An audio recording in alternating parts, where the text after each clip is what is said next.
In this true crime compilation, we are going to explore several cases, each intriguing and disturbing in their own way. Tales of murder for financial gain, scorned lovers lashing out, and the killing of a man who remains nameless nearly 100 years later.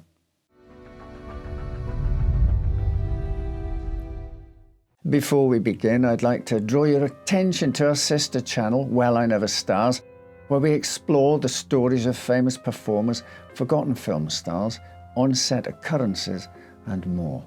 Back to the compilation, and we start with the story of a doctor with an addiction he would kill to feed. Born in the US on September the 8th, 1852, George Henry Lamson was the son of Reverend William Orne Lamson and Julia Wood Schuyler, granddaughter of America's first railroad king, Robert Schuyler, and a distant relative of Alexander Hamilton. During the Franco-Prussian War, George served in the French Ambulance Corps during the 1871 siege of Paris. France eventually awarded him the Legion of Honor, the highest French order of merit, both military and civil. George's work was also noted during the Romanian War of Independence, during which he cut death rates by 30% in his ambulances. By the time he arrived in the English seaside town of Bournemouth in 1878, Lamson had many medals in his pocket. While in England, he married his beloved Kate George John, and in 1880 he set up his own medical practice. At first glance, 29-year-old George Lamson appeared to be a respectable and friendly man who was living a comfortable life, wanting for nothing. But the truth is, awards were not the only thing George brought back home with him from his years in the army. Like many involved in conflicts at the time, he had developed a morphine addiction. Trying to finance his drug problem eventually resulted in George falling into deep debt. It didn't help that while numerous angry creditors were knocking at his door in search of what they were owed, George desperately tried to retain the image of being a wealthy man. Even though he couldn't afford to pay the full rent, George and Kate moved to a new detached house on Poole Road.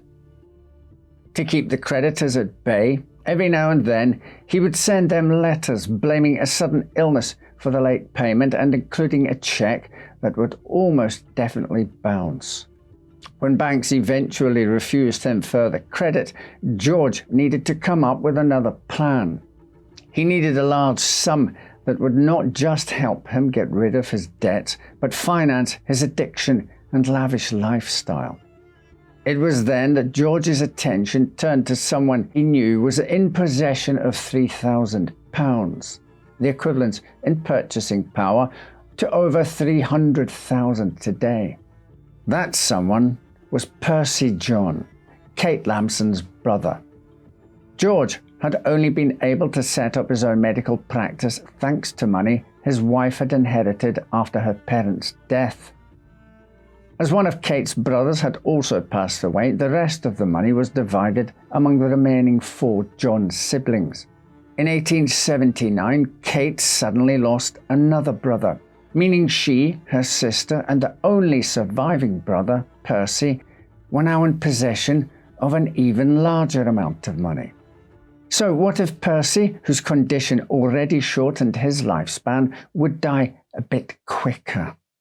Or so thought George Lamson. With that idea in mind, he went to visit young Percy at Blenheim House on December the 3rd, 1881.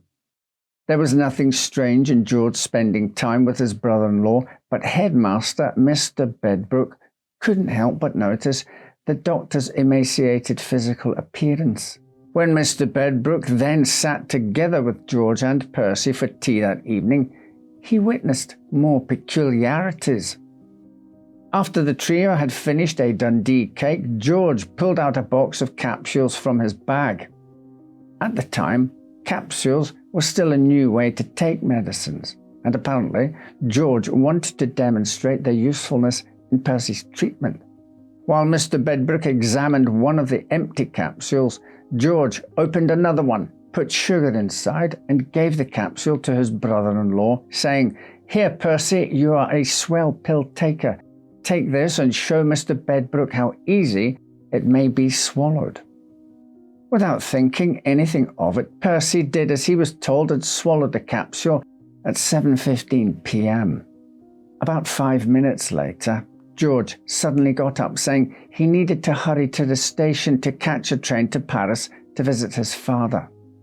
Mr. Bedbrook found it odd that George was in such a hurry, as the station was about a minute away from the school and the train wouldn't leave until 7:32 p.m. Still, George insisted he had to leave immediately. Just before he walked out the door, George told Mr. Bedbrook, as he had done a few times before, that he thought Percy wouldn't live much longer. Doctor or not, the remark was strange considering the teenager was in good health except for the curvature of his spine, or so Mr. Bedbrook believed.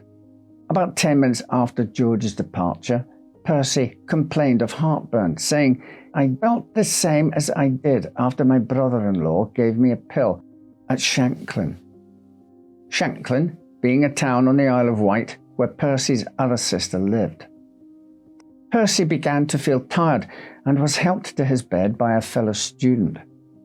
An hour later, he was in terrible agony, vomiting black fluid and feeling his throat was closing up.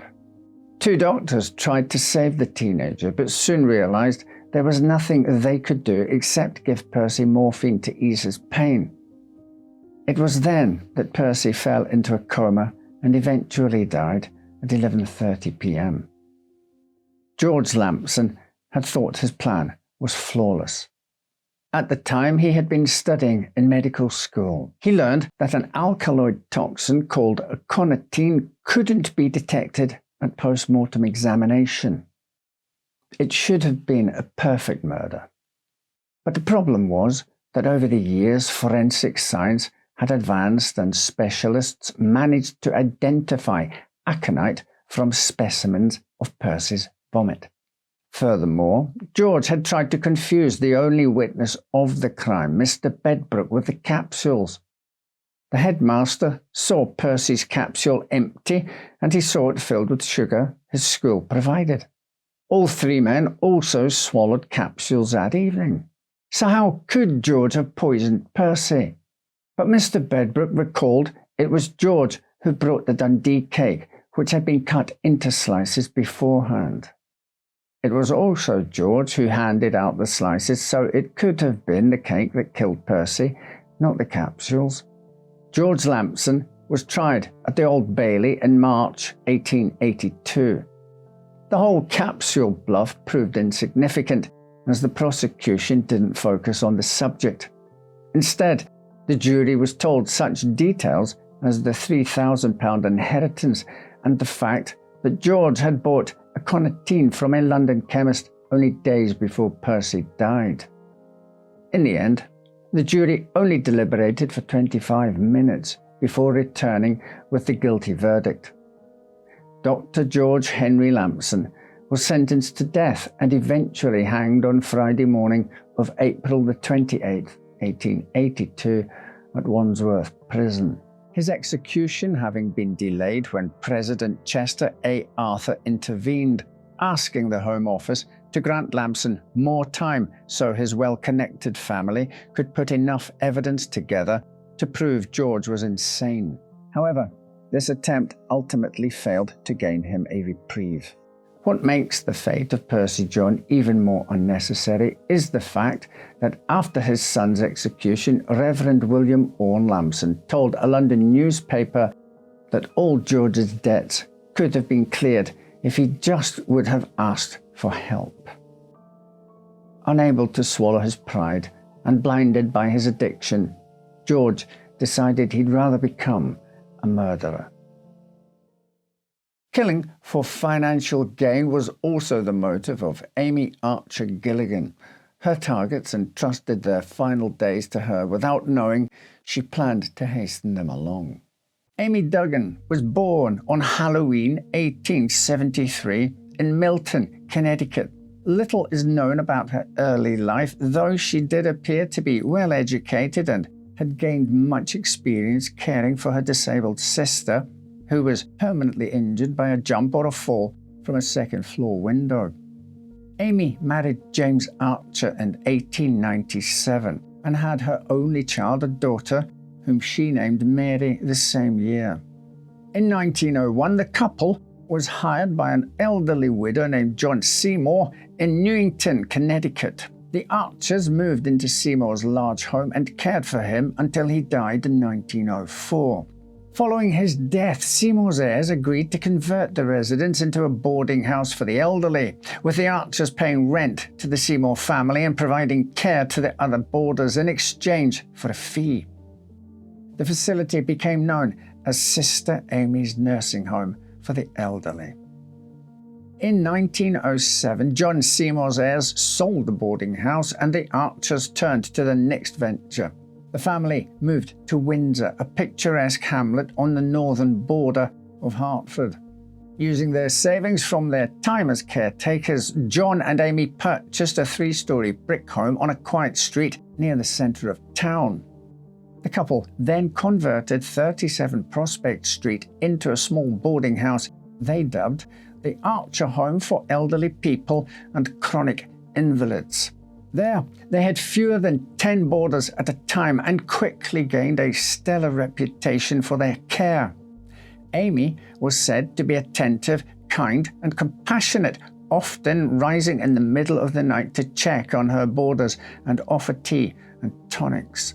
Most of the people in her care were elderly men who paid Amy for a lifetime of care with a $1,000 payment or by signing over their life insurance policies to her when they checked in.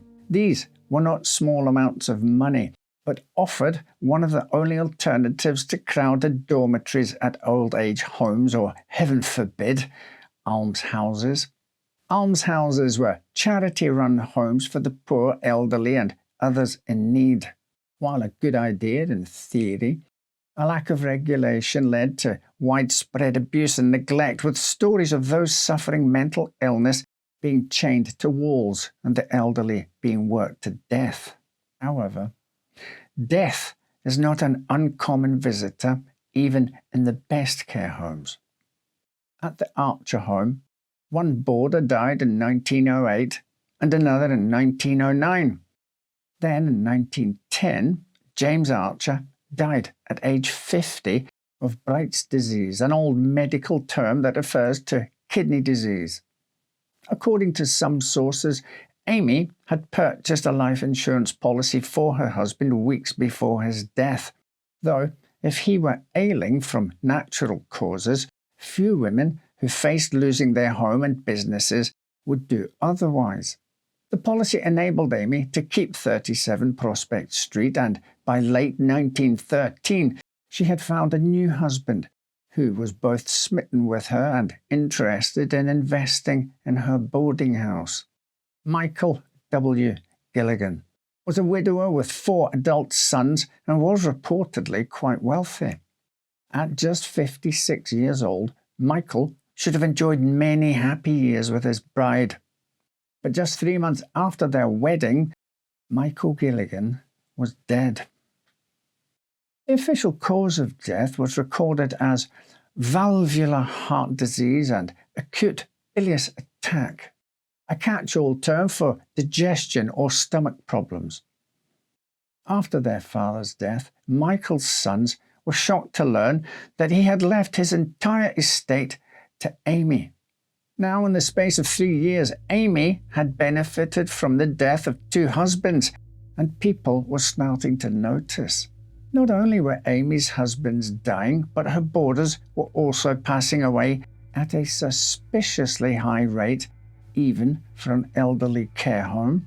In May 1914, a 61-year-old boarder named Franklin Andrews died the day after he was seen by many Windsor residents cheerfully working in the garden at the Archer house. Andrews' cause of death was recorded as gastric ulcers. While his sister Nellie was cleaning out his belongings, she discovered that Amy Archer Gilligan had been pressuring him for money. A series of correspondence in her brother's room detailed a $500 loan he had given Amy shortly before his death. Andrew's siblings contacted the local district attorney, who showed little interest in investigating the boarding house.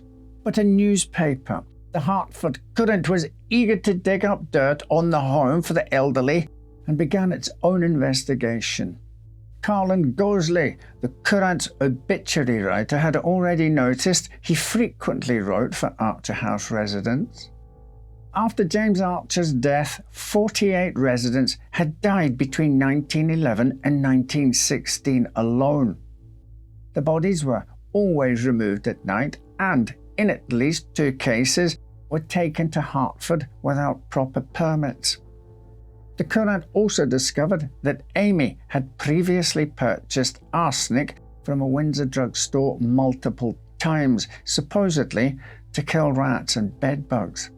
When journalists began examining the death certificates of the 60 boarders who had died under Amy's care, they found many seemed to experience sudden deaths and/or stomach problems. Comparing the rate of death to other elder care homes in the area, the paper discovered that the Windsor home had an alarmingly high mortality rate. Despite housing just 10 patients at a time, Amy's total deaths were on a par with a facility that housed 7 times as many elders. The Courant's work prompted a state investigation into the deaths of 5 of the home's residents: Franklin Andrews, Alice Gowdy, Charles Smith, Maud Howard Lynch, and her late husband, Michael Gilligan.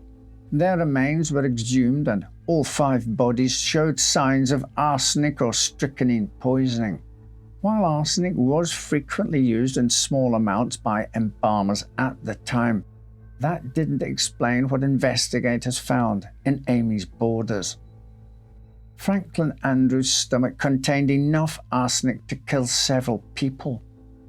In May 1916, Amy Archer Gilligan was arrested and charged with 5 counts of murder. On May the 9th, the Hartford Courant ran a front-page story titled, "Police Believe Archer Home for Aged a Murder Factory." In one chilling passage, the article read, "Persons living in the vicinity of the home say they have become accustomed to the night removal of the dead. Whenever they hear the sound of horses' hooves on the dirt road, the creaking of a wagon as it's backed up in front of the house, the sound of the front door of the home opening, and a little later, the noise of men carrying something heavy down the front steps, a door slamming shut, and a team driving away. They have come to know that another death has occurred at the home, and that another body has been taken from the place in the stillness of the night." At the discretion of the state's attorney, Amy was tried for only 1 murder, that of Franklin Andrews. At trial, jurors heard Amy's letter written to Andrews asking for a loan and saying not to say anything about the matter to anyone. They also heard from the owners of several drugstores who testified that Amy had purchased enough arsenic to kill not just bedbugs and rats, but hundreds of people too. On June the 18th, 1917, a jury found Amy guilty of first-degree murder, and she was sentenced to die on a gallows.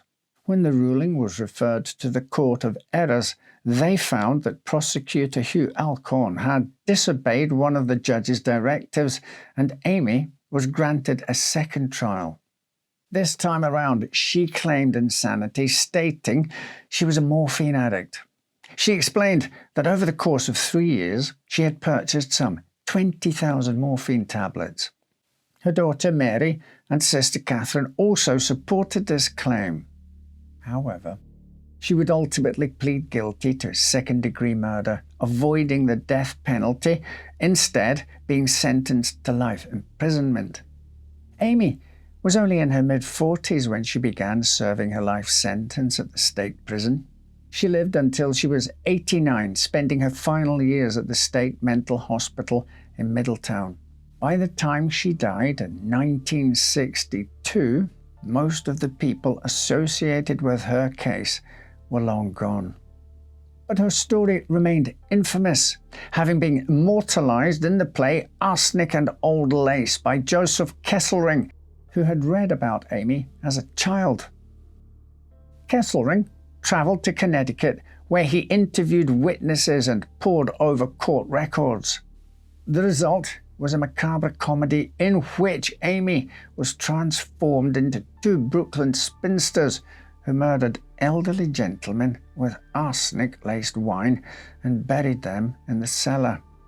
The play's 3-year Broadway run was followed by a movie starring Cary Grant.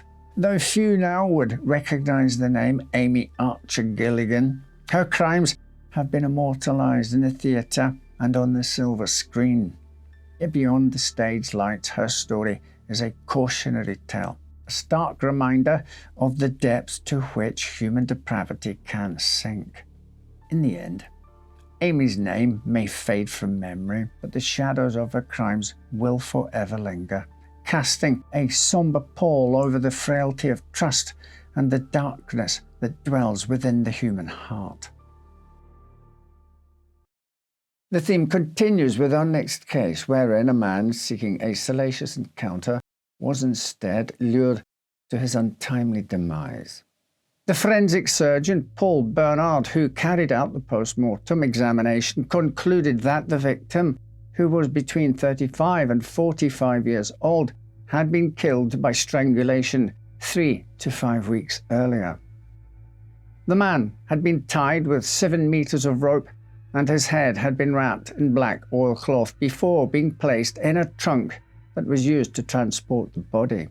The decay-reeking trunk was found 2 days after the discovery of the body in Saint-Genis-Laval, with a shipping label from Paris suggesting the victim may have travelled over 300 miles to where his body was ultimately dumped. Could it be that this man was a Parisian court bailiff who had been reported missing 2 weeks before? Toussaint Augustin Gouffe, a prosperous civil servant and widower from Montmartre, Paris, had vanished without a trace around the end of July.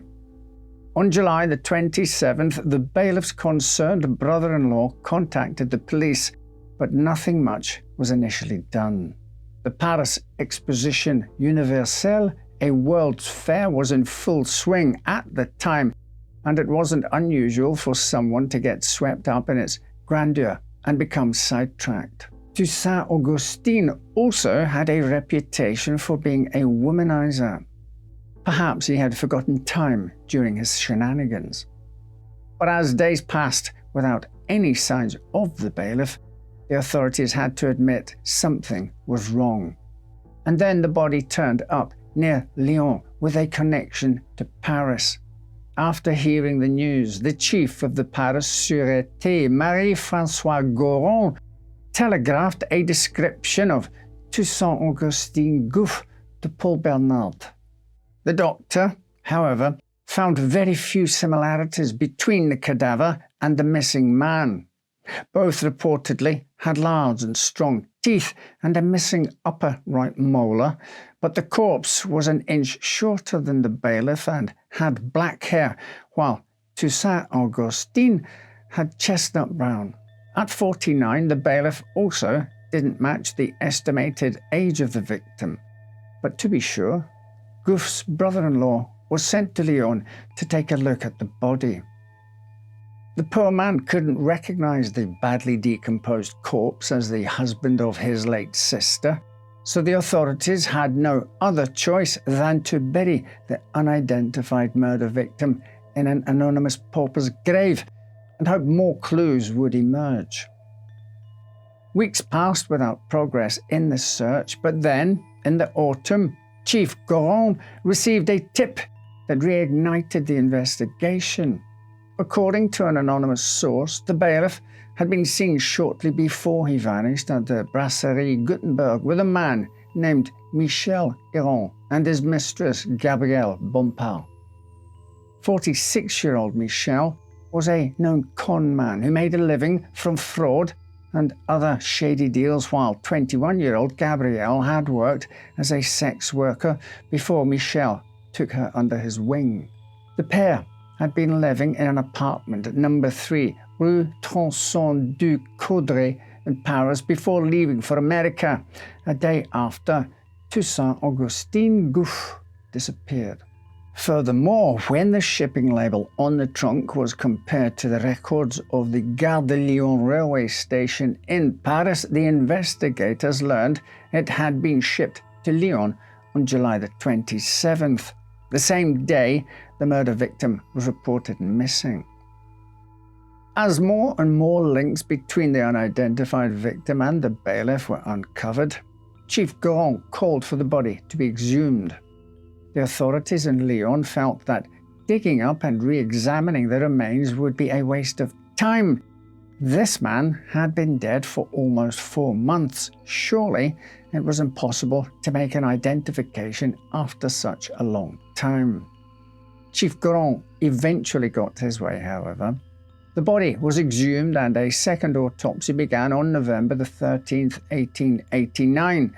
This time performed by Professor Alexandre Lacassagne. Professor Lacassagne was head of the Department of Legal Medicine at the University of Lyon and an extremely skilled forensic doctor who had developed many new techniques to help the police to solve difficult cases. If anyone could find evidence tying the corpse to Gouffe, it was Lacassagne. His task wasn't easy in any way. Advanced decay was a big problem in its own, but the heavy-handedness of the first autopsy had also taken a toll on the remains. Dr. Bernard had literally smashed the victim's head open with a hammer to gain access to the man's brain and destroyed the sternum with a chisel. It was now impossible to tell whether the victim had suffered any injuries in these areas. Fortunately, the man's pelvis, the last few vertebrae on the coccyx, and his teeth were still intact. By examining these structures, the fusion of the bones and the shape of the tooth sockets, Lacassagne was able to determine the victim's age, 45 to 50, not 35 to 45 like the first autopsy had concluded. Next, he used a more accurate method of determining a victim's height. Instead of stretching out the body and adding 1.5 inches, as was the custom at the time, Lacassagne measured the size of certain individual bones, including the femur, tibia, and fibula in the legs, and humerus, radial, and ulna in the arms. Based on these numbers, the professor estimated the victim had been 5 feet 8 inches tall, just like Gouffe. The difference in the hair color was easily explained. The cadaver's hair appeared black because of a coating caused by the advanced decomposition. When strands of the victim's hair were washed, it revealed their real colors, chestnut brown. These strands were then compared under a microscope to hair samples from Toussaint Augustine's hairbrush, a match. But Professor Lacassagne did not stop there.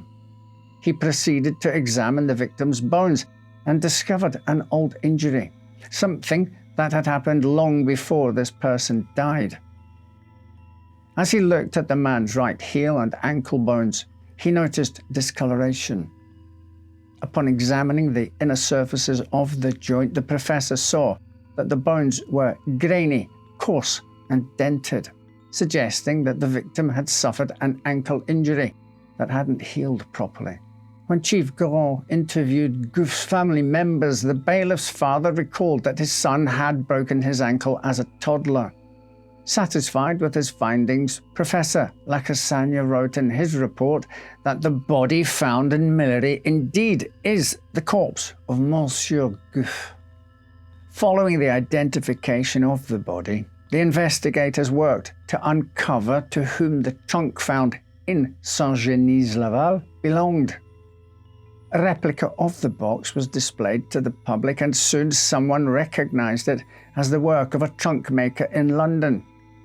The maker revealed that the trunk had been bought only weeks before the murder by a man named Michel Yale.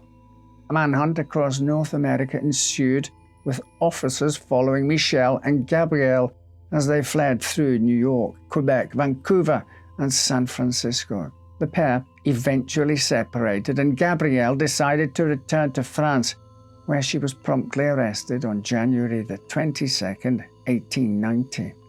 6 months later, Michel was apprehended in Havana, Cuba, after he was recognized by another Frenchman. Finally, the truth about what had happened to Toussaint Augustine Gouffe was about to be revealed. The police learned that Michel and Gabrielle had been well aware of Toussaint Augustine's reputation as a womanizer and had used that knowledge to carry out a sinister plan to rob the wealthy bailiff. On July the 26th, Gabrielle headed to the Brasserie Gutenberg, where Gouffe was known to spend most Friday nights. She then started flirting with him, convincing him to follow her to her apartment. Feeling as though his luck was in, the Mark eagerly followed, and once there, didn't resist when Gabrielle proceeded to place the belt of her dressing gown around his neck, thinking it was all part of a sexual game.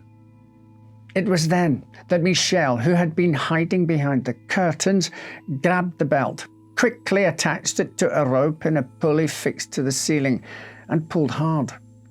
The attempt to hang Toussaint Augustine this way, however, failed, and Michel ended up strangling the bailiff with his bare hands, only to learn it was all for nothing. The victim's pockets were empty. He had left the money he had earned that week in his office. The pair then placed the bailiff's body in the trunk and shipped it to Lyon, where they abandoned it on the road to Millery before leaving the country.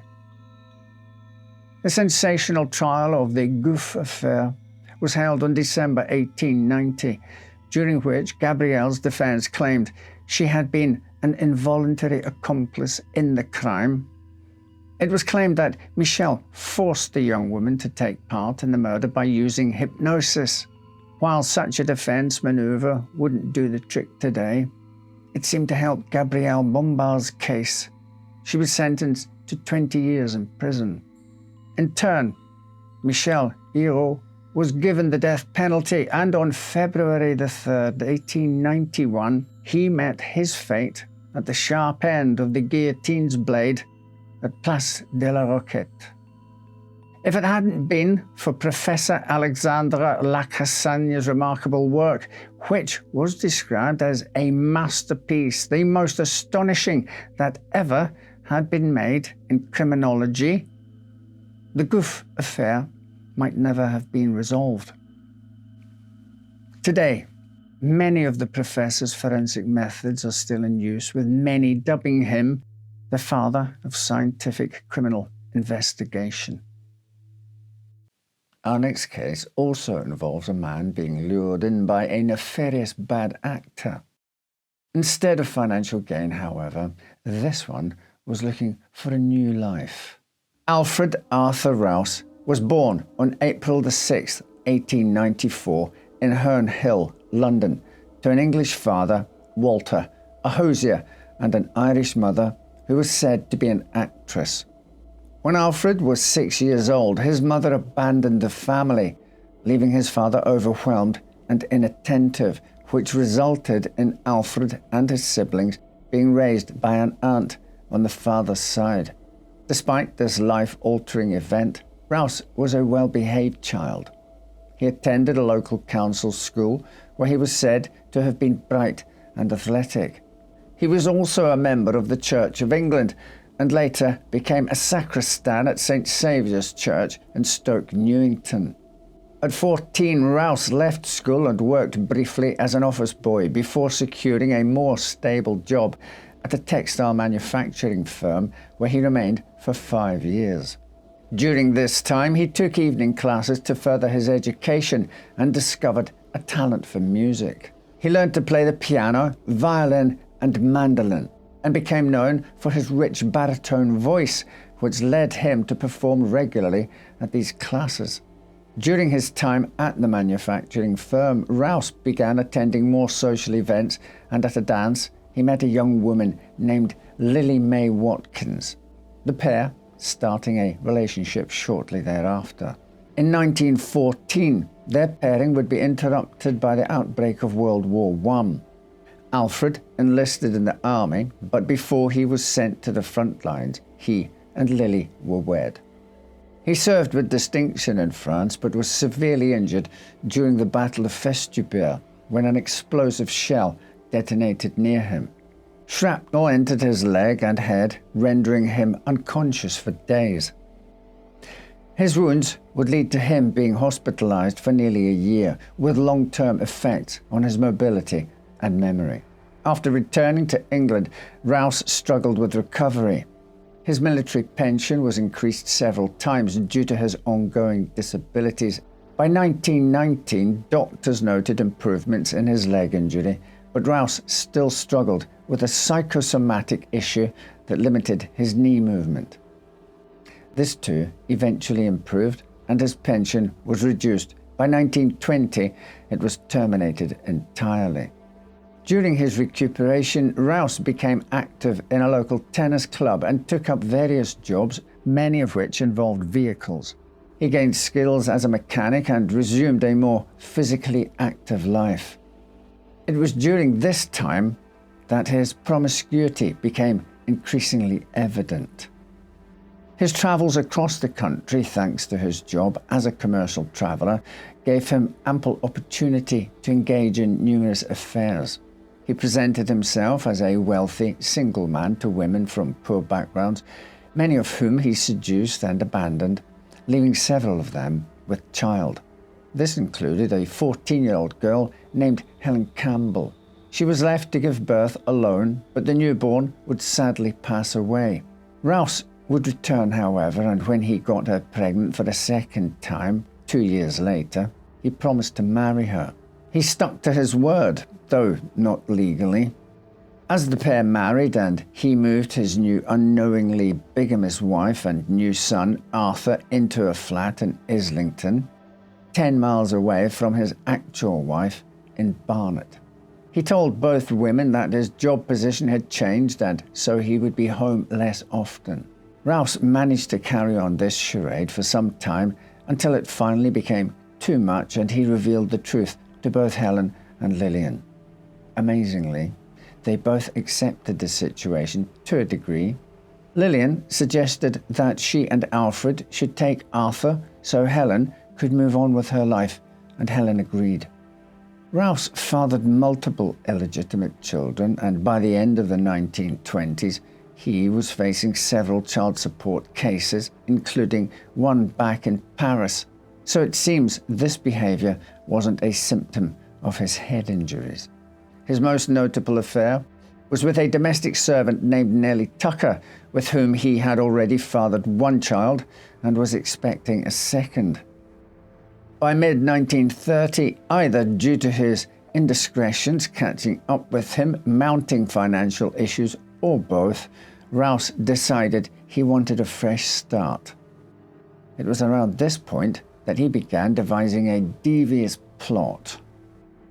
Inspired by reading about the unsolved murder of a barmaid named Agnes Kesson, Rouse began to consider faking his own death. He took out a life insurance policy for £1,000, roughly £50,000 today, naming his legal wife as the beneficiary, which would pay out in the event of his accidental death. But the chances of the insurance paying out without a body were slim. To secure the payout and his new start, someone would have to die in his place. To execute his plan, Rouse needed a man of similar build, someone down on his luck with no family ties. He would later state he met such a man in the pub. In one version of events, Alfred began his search on the 2nd or 3rd of November and came across a man in the Swan and Pyramids pub. He states the stranger told him a hard luck story and informed him that he had no one who would miss him if he died. Rouse offered to help the loner out by finding him a job in the Midlands. With this, the man agreed to accompany him on his journey there, and to sweeten the deal, Alfred bought him a bottle of whiskey to drink along the way. He had chosen the evening of November the 5th to carry out his scheme, Guy Fawkes Night. He believed the bonfires and celebrations would provide the perfect cover. And so, as the skies grew dark, the two men set off on a journey only one of them would return from. In the early hours of November the 6th, 1930, a shocking discovery awaited two young men returning from a Guy Fawkes night dance in Northampton. As they made their way along Hardingstone Lane around 1:50 a.m, the pair were surprised to see a well-dressed man emerge from a hedgerow. As they continued on their journey, their attention was drawn to distant flames, which they initially mistook for a celebratory bonfire. They would soon be confronted with the disturbing truth. Approaching the source of the flames, the young men found a modest miner ablaze, the flames reaching up to 12 feet. The scene proved to be a sobering one for the two revellers. They alerted the local constable, Bert Copping, and together with others who had been drawn to the scene by the noise, they extinguished the fire with water from a nearby pond. As the smoke cleared, it revealed that slumped across the front seats of the vehicle were the charred remains of a corpse, its head resting against the driver's seat, the right arm burnt off at the elbow. Constable Copping would later recount how he initially mistook the victim's skull for a scorched rugby ball.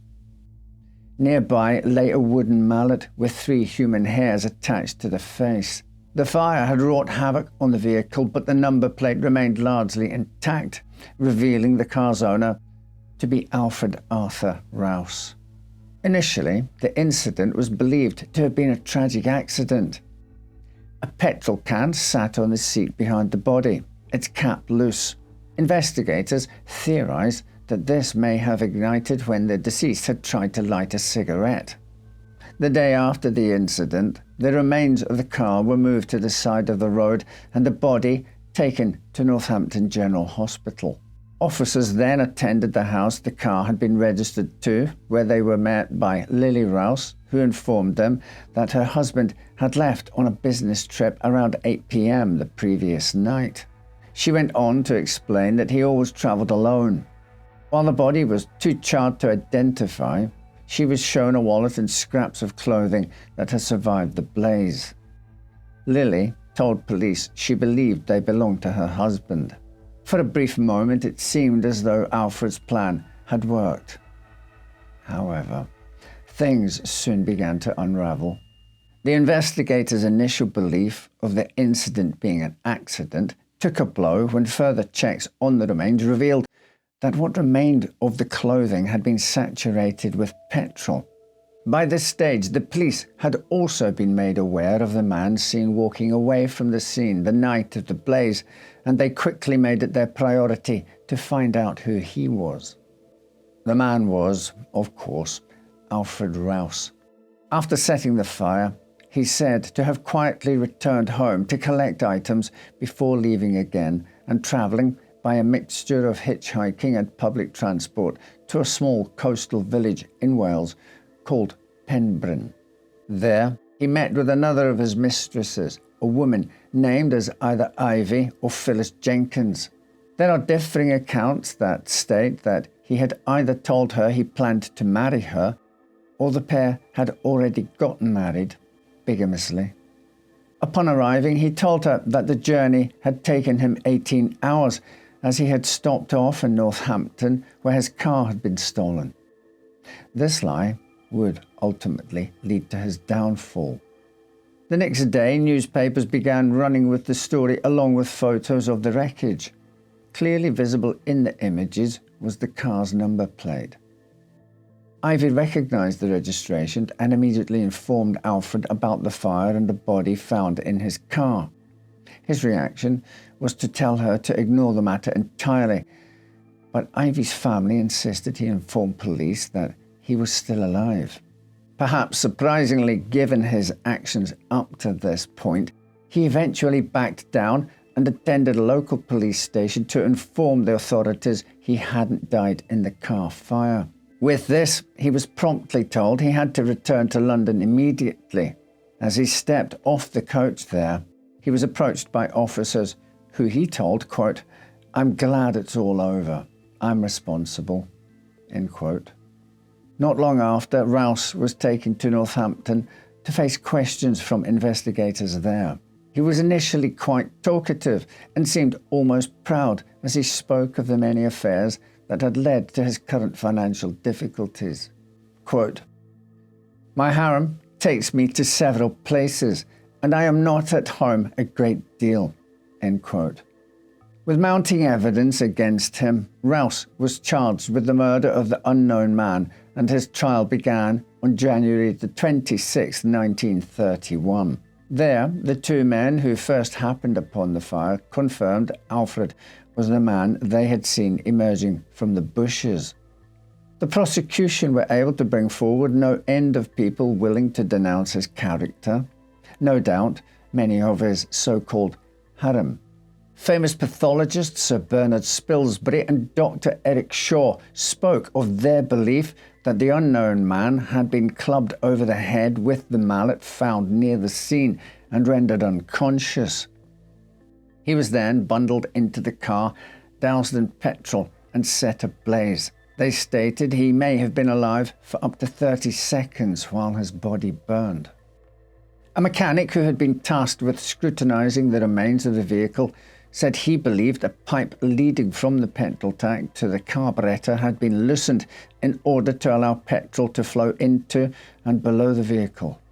The defense denied all of this, and Alfred took to the stand to give his version of events. According to him, he had met the man at Tallyho Corner in North Finchley. He apparently never offered his name, and Rouse didn't ask. Yet he apparently told him that he was heading north in search of work, and the defendant offered him a lift. The pair had then travelled the 60-odd miles to Hardingstone, where Alfred decided he needed to relieve himself. They stopped on Hardingstone Lane, where the defendant then states he asked the unnamed man to fill the car up using the can of petrol on the back seat, while he disappeared into the bushes to answer the call of nature. He then heard an explosion, which I can only assume sped up the process, then turned to see his car ablaze. He then tried to rescue the man inside the vehicle, but was beaten back by the flames. Rouse explained that he had then entered a dazed state and wandered off, neither knowing what to do nor what he had done since. The prosecution tore into this flimsy web of lies. Why had he lied about his car being stolen? How come, if the man was filling the car, his body was found inside with the doors closed? Why hadn't he raised the alarm or contacted police? As the 6-day trial drew to a close, it took the jury just over an hour to find Alfred Rouse guilty of murder. With this, the judge donned his black cap before saying, quote, "You have been found guilty of this crime for which the law appoints one sentence, that you be taken from hence to the place of lawful execution and be hanged by the neck until you are dead. May God have mercy on your soul." End quote. Alfred protested his innocence and stated he had loved every woman he had had sex with, as his wife and several members of his so-called harem burst into tears. On a side note, Alfred's wife Lillian may have counted herself lucky that she was not standing trial alongside her husband, as it was claimed that she may have been in on the wicked scheme. Alfred's son, Arthur, had told solicitors he had heard his father and Lillian talking about an ID tag and insurance. The ID tag would later be found in the wreckage of the car. It was felt that having the young boy testify would be too cruel, and so the claims were not investigated further. As for the condemned, an appeal against the sentence was lodged, and efforts to have the sentence commuted made as Rouse clung to his claim of innocence. However, as his date with the noose grew closer, he wrote a letter to a paper called The Daily Sketch, in which he confessed to the crime. Quote, "Nellie Tucker was expecting another child. I was expecting to hear from Jenkins similar news. There were other difficulties, and I was fed up. I wanted to start life afresh. A man spoke to me near the Swan and Pyramids public house. He was a down and out. He did not tell me his name, but he did say that he had no relations and was looking for work. He was the sort of man nobody would miss, and I thought he would suit the plan I had in mind." End quote. With this, he arranged to meet the man on November the 5th at 8 p.m. and travel with him to Leicester. He gave him a bottle of whiskey, and by the time they arrived on Hardingstone Lane, it had apparently had the desired effect, as the man began dozing off. In his letter, Rouse continued, quote, "I gripped him by the throat with my right hand. I pressed his head against the back of the seat. He slid down, his hat falling off. I pressed his throat hard. He did not resist." End quote. In his confession, Rouse claimed he didn't know the victim's name because he had no reason to ask for it. On March the 10th, 1931, he faced the gallows at Bedford Jail and was put to death. The unidentified victim was described by his killer as being approximately 40 years old, standing between 5 feet 6 inches and 5 feet 8 inches tall, dressed respectably in a light-coloured overcoat. He also noted details that painted a fleeting image of the victim: a slight brogue, a tattoo on his right forearm suggesting a history in boxing or sport, and police boots that he claimed had been given to him by London police. The man also carried a sports diary, perhaps a final glimpse into his life before meeting his eventual murderer. The murder victim was buried in the grounds of St Edmund's Church, Hardingstone, with a simple cross to mark his grave. It's inscribed in memory of an unknown man. Died November 6, 1930. A metal box containing newspaper accounts of Rouse's trial accompanied him to the grave. Over the years, several names have been put forward as the possible identity of the murdered man, but DNA tests carried out in 2015 failed to find a match to any of them, and the victim remains nameless to this day. The killer in our next story also had an eye for women, but for Johann Otto Hoch, they were simply a means to a gruesome end.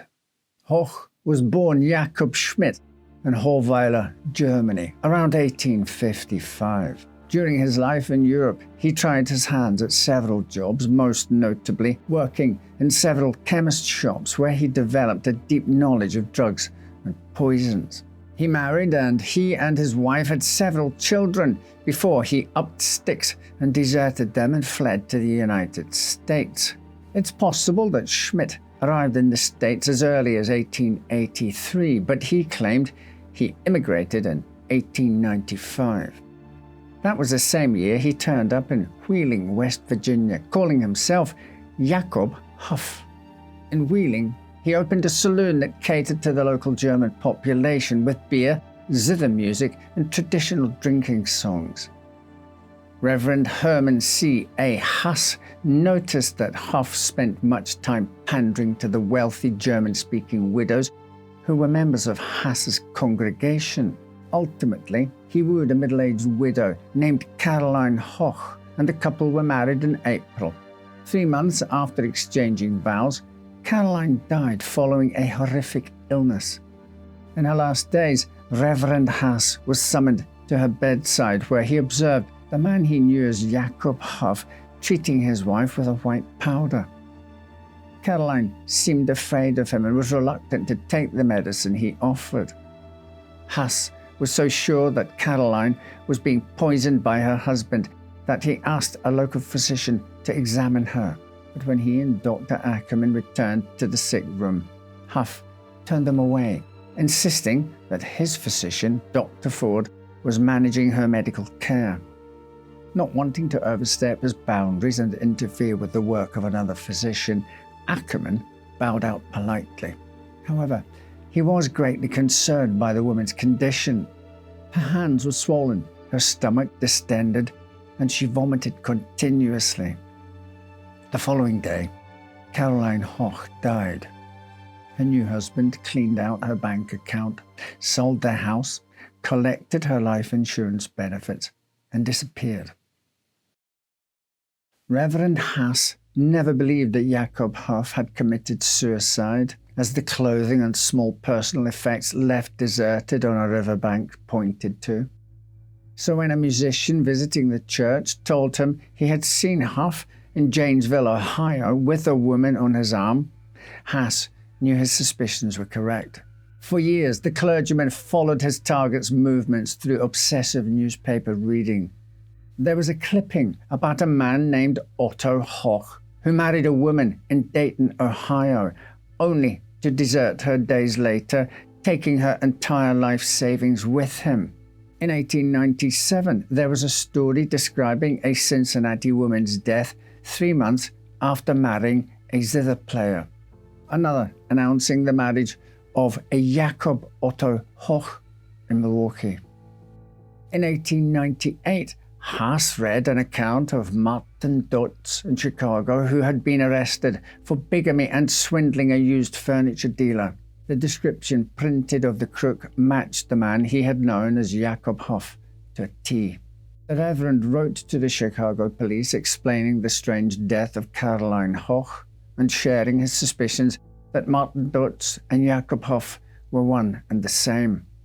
He included a photo of Hoff that had been left behind on the riverbank in Wheeling. The letter and picture were turned over to Inspector George Shippey. Shippey showed the photo to the man calling himself Martin Dotz, who admitted it was his, but denied ever being in Wheeling.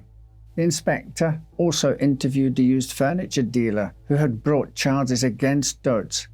He informed the officer that he had sold furniture to the man several times, each for furnishing a new flat with a different bride. The furniture dealer told Shippey that he had even attended the funeral of one of his client's wives, Mrs. Julia Steinbecker. Steinbecker had died just 2 months after their wedding, and her family had attempted to stop the funeral to have her remains examined for signs of poisoning. The information Inspector Shippey collected was enough to convince the Chicago police that they likely had a serial killer on their hands. But with little physical evidence to tie Martin Dotz to his suspected crimes, they had to turn elsewhere for help.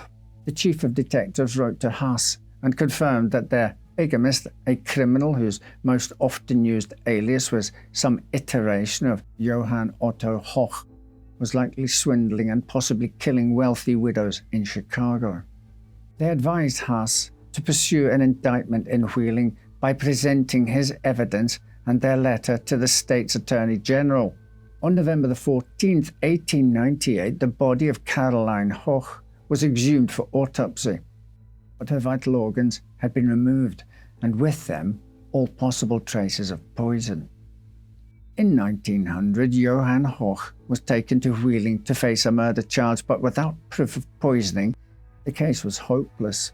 Hoch was freed due to lack of evidence. Perhaps now feeling invincible, he headed straight to Argos, Indiana, where he began courting Mrs. Mary Schultz. He told the widow he was a millionaire druggist from Chicago named Albert Buschberg. After they married, Hoch collected the $2,000 life insurance policy on Mary's late husband and moved his new bride and her 15-year-old daughter, Nettie, to Chicago. Soon she and her mother disappeared, along with all their savings. In 1901, Hoch married and buried a Mrs. Lafkin in San Francisco, then began courting the widow's daughter, who had inherited the family bakery. All the while, he was also writing to a woman in New York, engaged to a woman in St. Louis, and penning love letters to another in Chicago. He seemingly had a never-ending list of potential victims, adding to his roster faster than he could cross names off. That same year, he took a mail-order course in hypnotism and was certified as a graduate hypnotist. He had no plans to use his new skill to help anyone but himself. Instead, he went to work on a widow named Marie Elizabeth Gouffe, who he'd met through an advertisement in a Chicago newspaper. He would often place ads in German-speaking newspapers, announcing himself as a wealthy but lonely man who was in want of a wife to complete his life. He married Mrs. Gouffe 3 weeks after they first met and attempted to hypnotize her into taking out a large life insurance policy. Gouffe proved to be made of sterner stuff than he had anticipated, though, and in the end, he packed his bags and left. Marie had perhaps unknowingly had a close escape. This setback did little to deter the serial bigamist and murderer, however. As Count Otto von Kern of Bavaria, he swindled a widow out of $3,000 in St. Louis. Then, as Josh Schultz, he married a woman in St. Paul, took out a life insurance policy on her, and buried her within 2 months. In 1903, he took on the name Dr. G.L. Hart and married a burlesque queen in Milwaukee.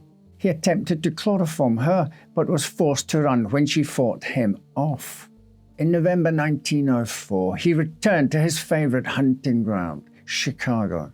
Mrs. Marie Welker answered a personal ad he posted, married Hoch 9 days later, and fell ill shortly after. The physician treating her diagnosed her condition as nephritis, or inflammation of the kidneys. Of course, Hoch's treatment, which consisted of a mysterious white powder, did nothing to improve her condition. As Marie's health faded, her sister, Mrs. Emily Fisher, came to visit. Fisher was a widow who came bearing the offer of money to help with medical treatments. Hoch turned down the offer, but by offering large sums of cash, Emily had inadvertently added herself to his long list. He quickly befriended her, and soon Marie began to accuse the pair of having an affair while she lay dying. On January the 12th, 1905, exactly 1 month after she wed Hoch, Marie Welker died. Despite his weeping and claims that he would have spent his entire fortune to save her life, Hoch didn't mourn his wife for long. 4 days after she passed, he proposed to Emily Fisher, saying he would have waited 6 weeks if it weren't for Marie's insults and accusations before her death. He said it was sensible to marry immediately, open a hotel together, and rake in their fortune. Emily Fisher agreed. Less than a week after the ceremony, Hoch asked his new wife for $1,000 to clear up some business in the city so he could travel to Germany. He told her that his elderly father was in poor health and he would leave an estate worth $15,000 behind. Hoch needed to be there, he said, to ensure that he and Emily would be the ones to inherit the wealth. As soon as he received the money, he disappeared. With Hoch no longer clouding her judgment, Emily Fisher began questioning the unusual circumstances of her sister's death. She went to the police to express her concern and was taken to the desk of Inspector George Shippey. On January the 22nd, 1905, Mrs. Marie Welker's body was exhumed. The autopsy showed a clear culprit, arsenic poisoning. This time, Shippey had the proof he needed, but no Hoch. The case was turned over to the press, who published the story of the bigamist poisoner with glee. Ex-wives and the relatives of his victims emerged to tell their stories to the police and reporters. On January the 30th, Mrs. Catherine Kimmerle was riding the trolley to downtown Manhattan when she noticed a familiar face staring out from the front pages of the newspaper the passenger opposite had unfurled. The caption called him the Bluebeard Murderer, but Mrs. Kimmerle knew him as Henry Bartels, the man who had just rented a room from her and then immediately proposed marriage. She notified the police, who sent a team of 4 detectives to arrest Hoch in his room at the boarding house that night. Amongst his belongings were a loaded revolver and a hollow fountain pen crammed with over 50 grams of arsenic. Some estimates place the number of murders Johann Otto Hoch was responsible for at more than 50, though he would only be charged with one, that of Marie Welker. On May 19, 1905, he was found guilty and sentenced to death. The drama didn't quite end there, however. His execution was delayed several times after a woman named Cora Wilson came forward with money to fund an appeal against the ruling. She was aided in this defense of Hoch by an unlikely source, Emily Fisher. Though she was key to his arrest and conviction for the murder of her sister, Emily suddenly became his staunchest supporter. Despite the mountain of evidence and testimonies of other victims who had come forward in the meantime, she claimed her testimony had been coerced out of her by police. These claims were battered away by the judges who heard her appeal, and an increasingly desperate Emily threatened to take her own life if Hoch was to swing. Her threats proved hollow, and Hoch faced the gallows at Chicago's county jail on February 23, 1906. Newspapers reported his final words were, "Father, forgive them. They know not what they do. I must die an innocent man. Goodbye." As the trapdoor opened beneath him, Johann Otto Hoch descended into the annals of history, leaving behind a chilling legacy as one of the most prolific and enigmatic serial killers to have haunted the United States. Our next two stories also feature women who were wronged. We begin with the tragic story of Maria Martin. Maria Martin was born in 1801 into a humble household in Polstead, a small Suffolk parish about 80 miles 129 kilometres northeast of London. Maria's father, Thomas, was a mole catcher who earned a small salary for ridding local farms of the pesky creatures and selling the skins to furriers. Maria spent part of her childhood living with a clergyman's family in nearby Lamsom, where she learned to read and write while caring for the family's little ones. But when Maria's mother passed away, the 9-year-old was forced to return to the family home to step into the role of homemaker. While Thomas eventually remarried a woman named Anne, Maria was never able to return to her education. Maria grew into a beautiful woman who attracted her fair share of suitors despite her family's modest means. At 17, she began a romantic relationship with Thomas Corder, the second eldest son of a middle-class family of tenant farmers. Perhaps because of their unequal social standing, Thomas insisted they keep their affair a secret. Before long, Maria became pregnant and gave birth to a child whom Thomas refused to acknowledge or help support financially. Sadly, the child died when it was only a few weeks old. Thomas Corder may have thought the tragedy had granted him a new lease on life, but it was short-lived as the man accidentally drowned in a pond shortly after. Maria sought comfort in the arms of Peter Mayhew, a respected part of a local landowning family of an even higher social class than Corder. But again, Maria did not win the wedding band she so desired and became pregnant once more. This time, her child, a son named Thomas Henry, lived. The laws at the time required nothing more for the child of an illegitimate father than the maintenance fees which Peter Mayhew, at least, had the decency to pay. Each quarter he paid £5, roughly £400 today, to the Martin family for the upkeep of little Thomas, though he refused to have any part in the child's life. Still, this financial contribution was likely more than Maria's father earned and was undoubtedly a help. The Martin family were close, but their lives were not without drama. Maria's stepmother, Anne, was only 10 years older than her, and they often argued like sisters. Maria's actual sister was still at home too, and now they all had a toddler to care for. Maria wanted an escape, but she knew marriage wouldn't come easily. She was in her mid-20s and had had 2 illegitimate children with 2 different men. Her father could not afford to finance a proposal from a suitable groom. Without the means to snag an eligible bachelor through the usual means of public courtship, Maria fell back on what she knew, illicit love affairs. Her next beau was already familiar to her, Thomas Corder's elder brother, William. William Corder, born in 1803, had lived a life of comparative privilege in his securely middle-class farming family.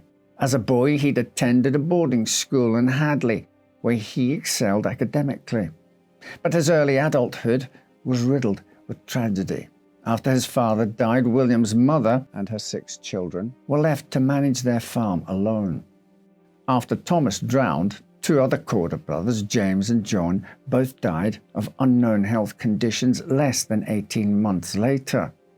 William found himself the only man standing, responsible for the care of his mother, 2 sisters, and the family's 300-acre farm.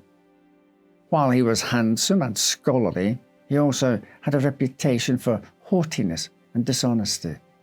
Before his father died, William stole several pigs from the family farm and sold them to a local farmer, leading to an ugly dispute. Antics like this earned him the nickname Foxy, not for his good looks, but for his wily, deceptive nature. William and Maria began seeing each other secretly around September 1826. Before long, Maria was pregnant again. She likely feared William would abandon her too, but he accepted responsibility for the pregnancy and began visiting the Martin home.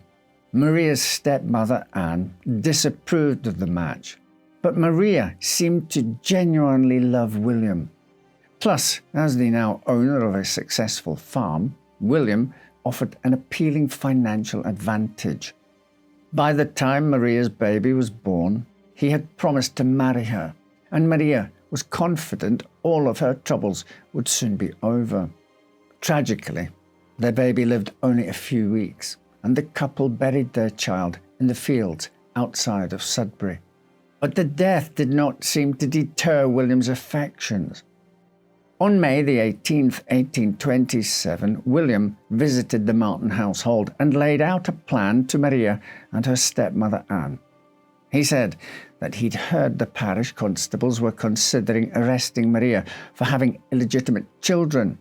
While this may seem unthinkable now, having children outside of wedlock was still a punishable offence in 19th century England. Because Maria's child was supported by Peter Mayhew, it is unlikely that the parish was concerned. But in cases where a mother had multiple illegitimate children that had to be supported by the local parish, it was not uncommon for them and their children to face punishment, such as being sent to a workhouse. The threat of such a fate was enough to frighten Maria and Anne to agree to what William suggested next. William told Maria to dress as a man to evade capture by the local constable who had obtained a warrant for her address. She was to meet him at a barn on the Corders farm where she could change back into her clothes, and they would travel together to Ipswich, where they would be married, effectively saving Maria from prosecution. While perhaps not the white wedding she may have envisioned, it was undeniably romantic in its own way. Disguises, elopement, and a man risking all to protect her. So Maria hastily packed a bag for her beau to carry to the Red Barn for her, and after he departed, she dressed in men's clothing, said goodbye to Anne, and followed her paramour to the clandestine meeting place. It was the last time that anyone saw Maria alive. For weeks, Maria's family wondered what happened to the young couple. Then William reappeared in Polstead, claiming all had gone as planned. He said Maria could not yet return for fear of upsetting his relations, but she was happy and healthy. Eventually, William's visit to his hometown stopped entirely, and he communicated with the Martin family only by letter. Now he claimed he and Maria were living on the Isle of Wight, conveniently located in the English Channel, nearly 200 miles or 320 kilometers away. Each time Maria's family questioned why she did not write herself, William offered an excuse. Her hand was injured. She was feeling unwell. The letter had been lost, and so on. Maria's family grew increasingly suspicious, and William eventually stopped communicating with them. The entire purpose of Maria's hasty, secret marriage was so that she could live in Polstead safely. Why would she elope with William only to move further away, leaving her family and her young son behind? The Martin family did not have the resources to check to see if their missing member was indeed living on the Isle of Wight. So they suffered along, hoping against all odds that she was alive and well. But as the months passed, Anne told Thomas she'd begun to have dreams about Maria. She said that in these nightly visions, she saw Maria dead and buried inside the Red Barn. Unable to bear it any longer, Anne convinced Thomas to follow her hunch. On April 19th, 1828, he went to the Red Barn, armed with a mole spike, and began quite literally poking round. After a short while, Thomas Martin discovered the body of his daughter, badly decomposed and buried in a sack. Despite the horrific state of the body, there was no question of its identity. The corpse had remnants of Maria's hair, along with unique characteristics that matched Maria, such as missing teeth and a facial cyst. Around her neck was a green handkerchief the Martin family had often seen with William Corder. Determining the ultimate cause of death was not possible, as it appeared Maria had sustained multiple injuries. She had been shot in the head with a pistol and had been stabbed and strangled. Regardless of how Maria was killed, there was little question of who had killed her, and finding the foxy William Corder proved surprisingly simple. While he had not followed through on his promise to marry Maria, he sought a wife, placing an advertisement in the classified sections of several newspapers.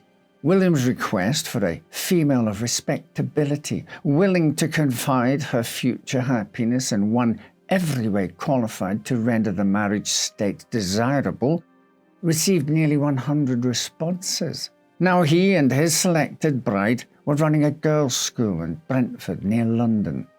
William was arrested at his breakfast table in front of his astonished wife.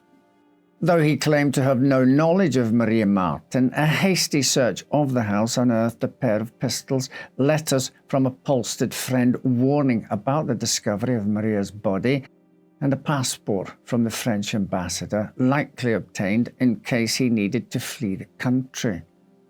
Corder was brought to Bury St Edmunds, where the biennial courts of assize were held for Suffolk. By the time Corder's trial began, the story of Maria's death, Anne's psychic dreams, and William's subsequent new life had spread like wildfire across the county. Thousands flocked to Bury St Edmunds after reading the accounts printed by journalists that had sensationalized the murder further. In these accounts, Corder was not a middle-class tenant farmer, but a filthy rich squire. Likewise, his record of swine theft morphed into a description of his character as unfeeling and wretched. The Times claimed that Corder had also attempted to murder Maria's toddler by feeding him a poisoned fig. Broadsides devoted whole pages to elaborate engravings depicting the victim, the accused, and the murder.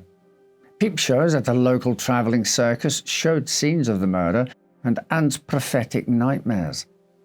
Dramatizations of the crime, now known widely as the Red Barn murder, were hastily scripted. In May 1828, less than a month after the discovery of Maria's body, the Cherry Fair in Stoke by Nayland featured a theatrical show called The Late Murder of Maria Martin. As the date for Corder's trial grew closer, attempts to capitalize on the crime continued. Staffordshire potters sculpted models of the Red Barn and figurines of Maria and William. The Red Barn itself became a tourist attraction, with sightseers travelling miles to see the site of the murder. Accommodations in Bury St Edmunds were booked solid, and a ticket system was arranged to limit the number of observers inside the courtroom. When the trial began on August 7, 1828, the judge and court officials had to push their way through a massive crowd gathered outside before proceedings could even begin. Corder faced 10 counts of murder, one for each of the possible ways in which the forensic investigation determined Maria may have died, including being buried alive. The accused pleaded not guilty and made the bold decision to take the stand in his own defense. William claimed that Maria had met him at the Red Barn as planned, but had flown into a passionate fit and shot herself. Afraid he'd be accused of murdering her, William said he'd panicked and buried the body instead of reporting the suicide. This defense did nothing to endear the jury to Corder. Suicide was, at the time, a capital offence, and offenders were condemned to burials in unhallowed ground. To claim a woman discovered with numerous injuries had killed herself was offensive and crude. The evidence against William Corder was substantial. Maria was last seen in his company, and his green handkerchief was discovered on her body. Police found a handbag belonging to Maria in Corder's study, along with pistols and a sword, which he'd had sharpened right before the death. He'd also lied to the Martins for months about living on the Isle of Wight with Maria, while in reality he had married another woman. Unsurprisingly, Corder was found guilty of murder and sentenced to death. However, the end of the trial did not mean the end of the public spectacle. At the hanging at Bury St Edmunds Jail on August the 11th, around 10,000 eager spectators gathered to see Corder's final moments. These moments turned out to be long and agonizing.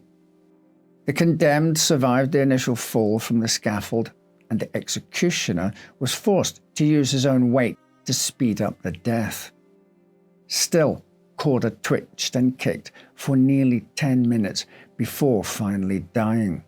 The executioner sold sections of the rope used in the hanging to the eager crowd for a guinea an inch. But even after all that excitement, the festivities were far from over. Corder's body was transported to the Shire Hall, where a surgeon stood waiting to perform a public dissection of the corpse. The surgeon removed the skin from the torso, allowing thousands of spectators to view the inside of a murderous body at their leisure over the next day. Then, Corder's remains were transferred to the county hospital, where so-called specialists wired the corpse to a battery and administered shocks in an attempt to reanimate the dead man in a procedure called galvanic therapy.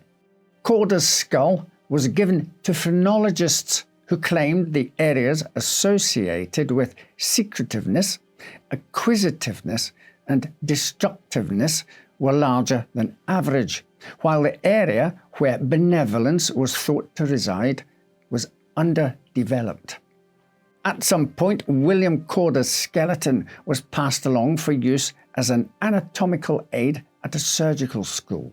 The bones were used by medical students for over 100 years before being rehoused in the Royal College of Surgeons Museum and finally cremated in 2004. The skin from Corder's body was tanned and used to bind a surgeon's copy of J. Curtis's book about the murder trial. This grisly artifact and others related to the trial are on display at Moyses Hall Museum in Bury St Edmunds. Even after Corder was dead and his pieces thoroughly scattered across England, the story of his crime remained popular. Versions of it appeared on stage for most of the 1800s, featuring increasingly lifelike special effects, including the ghostly apparition of Maria Martin visiting him in his jail cell on the eve of his execution. In 1908, folk singer Joseph Taylor performed a ballad about Maria that was recorded on a wax cylinder and is available to listen to at the British Library Sound Archives today. In the 20th century, At least 5 film versions of the Red Barn murder were produced, along with radio dramas, plays, books, and songs. The Red Barn and the Martins' cottage became popular sites for true crime enthusiasts. The barn was stripped for souvenirs, down to bits of wood being sold as toothpicks. Its remains eventually burned down in 1842. Maria's gravestone, located in St Mary's Churchyard in Polstead, was chipped away by tourists until only a few scattered stones remained. The only marker left is a wooden plaque on a nearby wall that denotes Maria's final resting place. Even today, the crime remains popular with locals and global audiences alike, and theories about the case abound. Some claim that Maria's stepmother, Anne, was also having an affair with William Corder and conspired with him to kill Maria. After discovering William had married another woman, Anne supposedly invented the dreams about Maria's murder to force the discovery of her body and implicate William alone in her death as revenge for him loving another. Others believe Corder had connections to suspected serial killer Thomas Griffiths Wainwright, while another theory places the blame for Maria's death on a local Romany woman. But most agree that William Corder was undoubtedly guilty of the murder and worked alone, believing his intellect and status would protect him from prosecution. It's unlikely that as Corder waited at the Red Barn to kill Maria, he ever imagined that he may be tried, hanged, and then parcelled off for the public's entertainment. Maria's tragic death in the Red Barn gripped the nation, leaving behind a legacy of fear, intrigue, and the commercialization of true crime. While justice was ultimately served, the haunting story of Maria Martin continues to resonate, a dark chapter in the annals of crime that we still reflect on today. Though much has changed since 1827, our fascination with the morbid and macabre remains as strong as ever.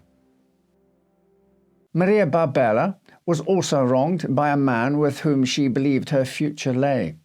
The outcome in her story, however, is very different. Maria Barbella was born on October the 24th, 1868, in Ferrandina, Italy.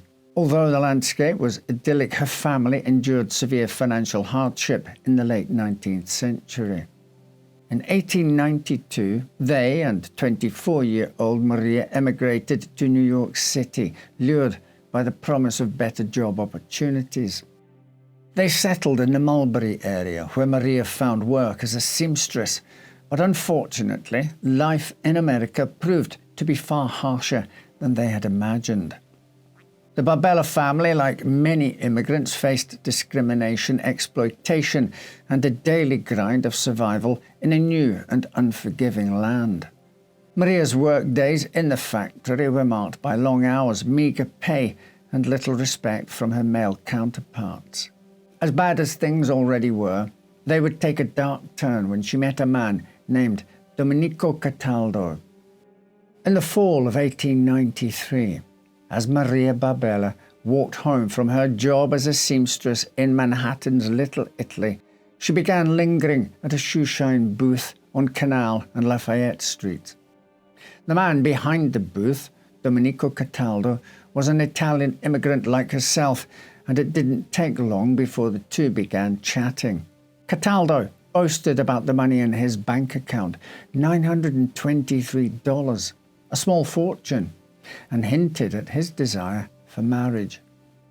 Maria was approaching 25, and with her parents eager to see her wed, she felt hopeful that Cataldo could be the man to marry. He soon began meeting Maria after work, walking her home.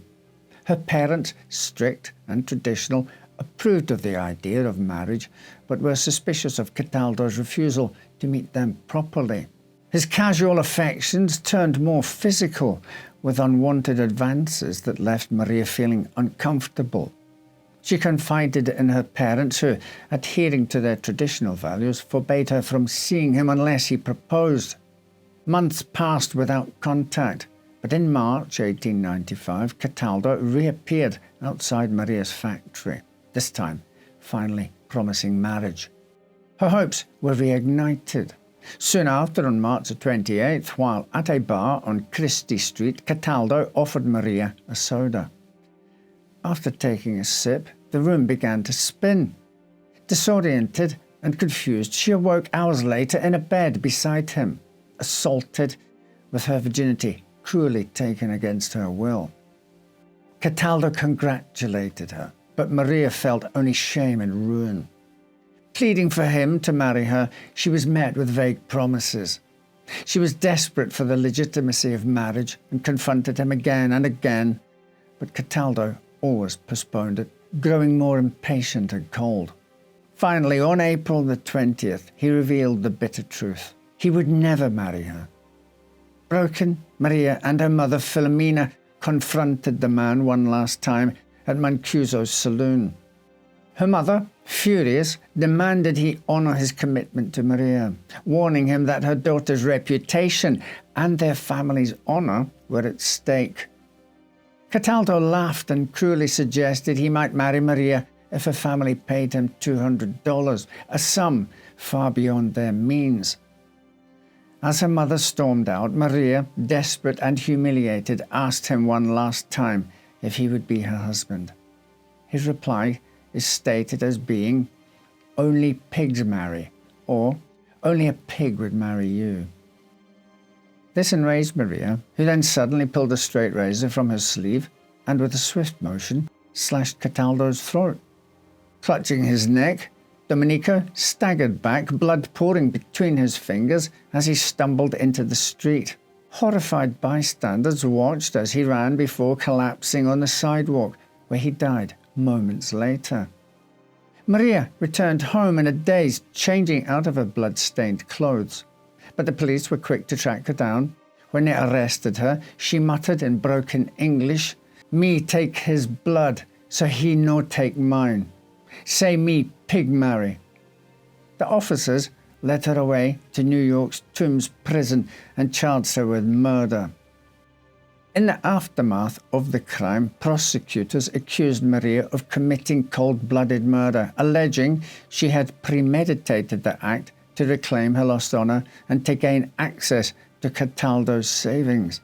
It was also revealed that Domenico had a wife and children back in Italy. The prosecution's narrative painted a picture of a calculating woman who had plotted to kill her lover. This theory relied heavily on the assumption of premeditation, which carried the gravest of consequences, capital punishment. The defense tried to counter this narrative by highlighting Cataldo's despicable character. They argued that he had a history of seducing young women, which set the stage for Maria's rage. The defense contended that her reaction was not a product of calculation, but rather an impulsive act driven by the fury and humiliation of Cataldo's mockery. When Maria had implored him to marry her, his laughter and the statement, "Only pigs marry," struck a chord deep within her, igniting a moment of rage that led to the tragic incident. When her trial began on July the 11th, the defense motioned for the charge to be reduced to second-degree murder, a non-capital offense. But Judge John Gouffe denied this request, asserting that the evidence pointed toward premeditated intent. In a crucial moment of the trial, Maria took the stand, testifying in her native Italian, despite the imperfect translations that the jury heard. Her emotional account revealed the depth of her despair. She described how she had loved Cataldo and had hoped for a future together, claiming she could not remember the fatal moment of the attack. Her testimony was further supported by her mother, who recounted the desperation felt by both mother and daughter in the face of Cataldo's refusal to take responsibility for his actions. This testimony began to elicit public sympathy, particularly among women who resonated with Maria's struggles. Many women viewed her as a victim of circumstances, caught in a web of societal expectations in a male-dominated society. They rallied behind her, advocating for her innocence and questioning the fairness of the legal proceedings, but Judge Gouffe remained unmoved by this growing tide of sympathy. In his instructions to the jury on July the 15th, he sternly advised them not to show compassion simply because Maria was a woman. Gouffe asserted that if she had intended to kill Cataldo, her actions constituted first-degree murder. His remarks were both condescending and dismissive, asserting that any claims of innocence were unfounded. It is, in my opinion, futile to claim before any sensible men constituting a jury that she intended to use that razor at the time for some purpose not disclosed, he declared, reinforcing the notion that Maria's actions were calculated. The jury deliberated for less than an hour before returning with a guilty verdict. Judge Gouffe sentenced Maria Barbella to death by electrocution at Sing Sing prison near Albany. The news of Maria's sentence transformed the case into a national sensation.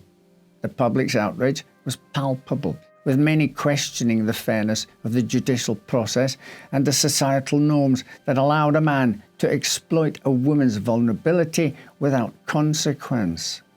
As the story gained traction, prominent figures such as philanthropist missionary Rebecca Foster and the Countess de Brazza took up the cause.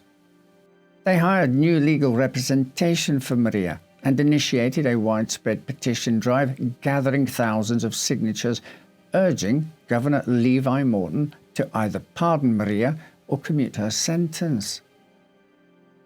An appeal was filed, effectively halting her impending execution. Frederick House, Maria's new lawyer, argued vigorously for a new trial.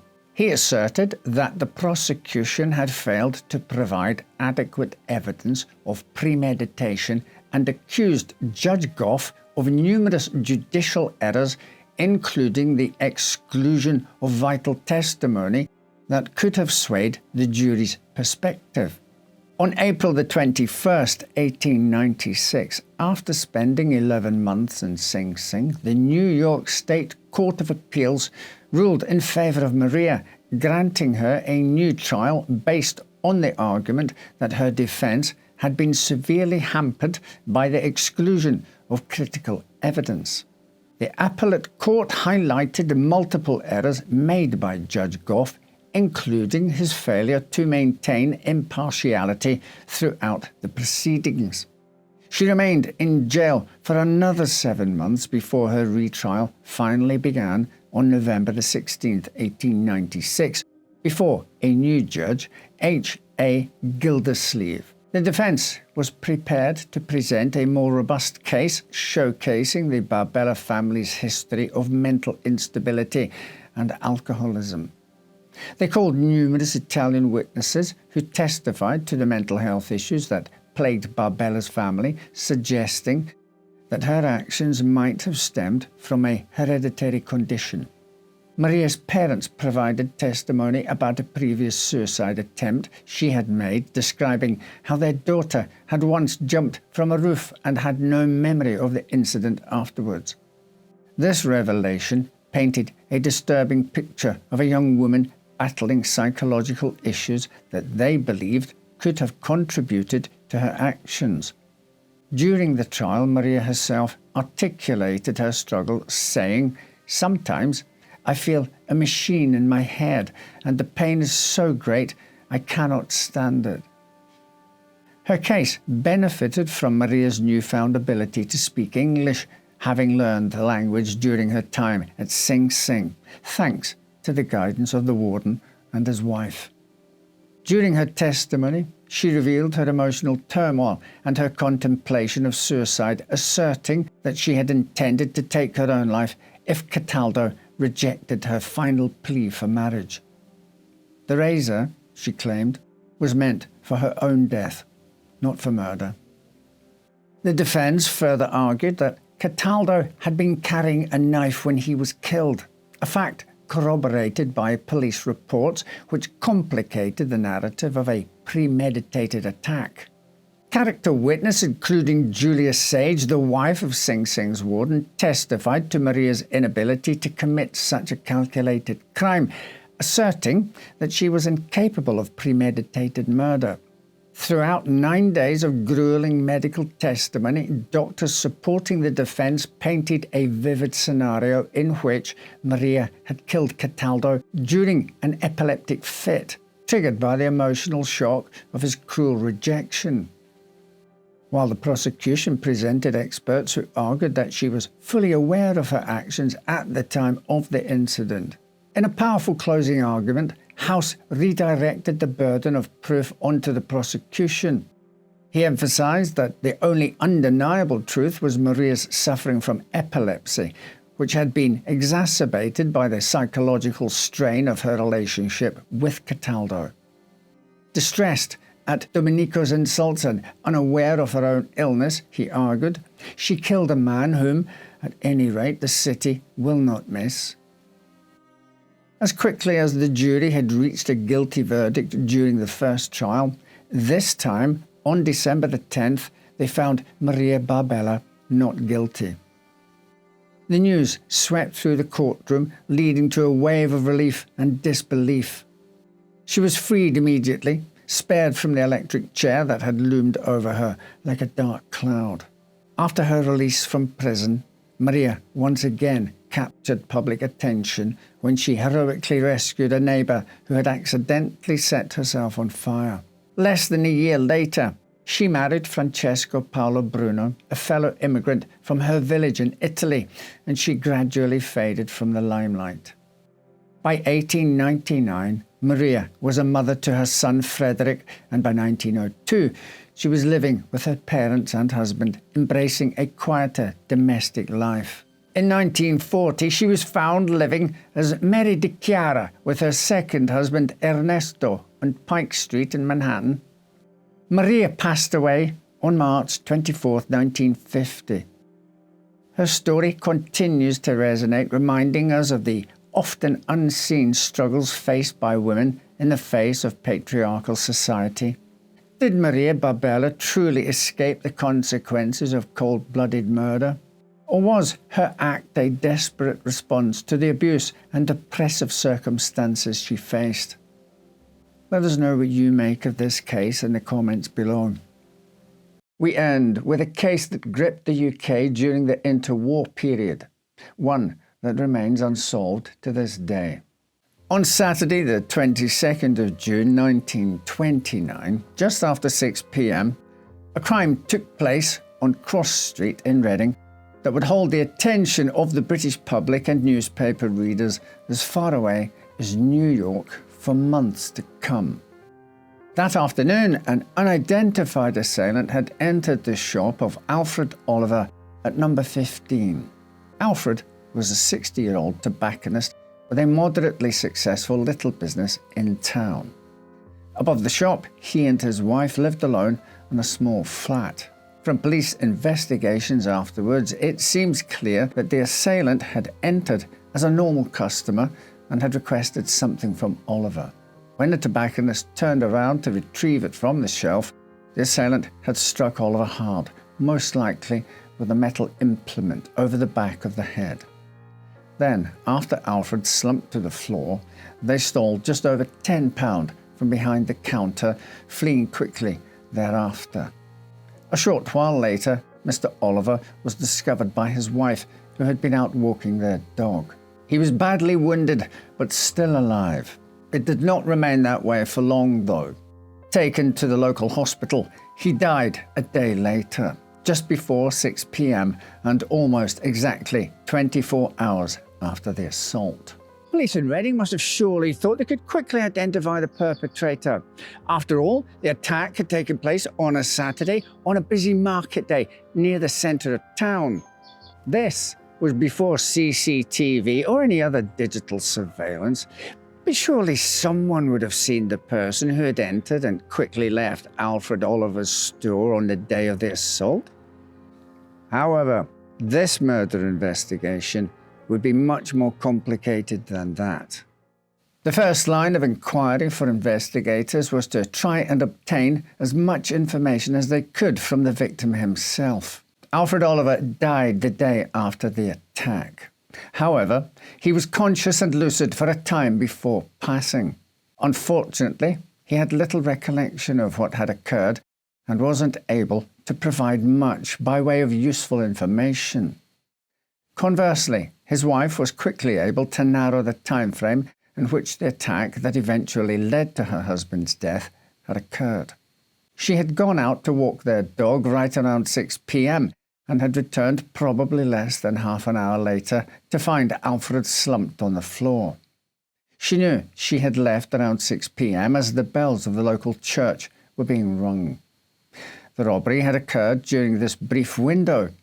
The assailant had clearly been spooked. While he had robbed the banknotes from the till, he had left a considerable number of coins, and this was a time when a healthy handful of silver coins could be worth as much as the paper money. Blood on the counter indicated that the attacker had probably cut himself during the assault. Less than 24 hours after Alfred Oliver had died in hospital, the case appeared to have solved itself when a local man presented himself at a police station and confessed to the murder. He was drunk, and it soon became clear that he was not the murderer, as he could not relate basic facts about the victim's appearance and his shop.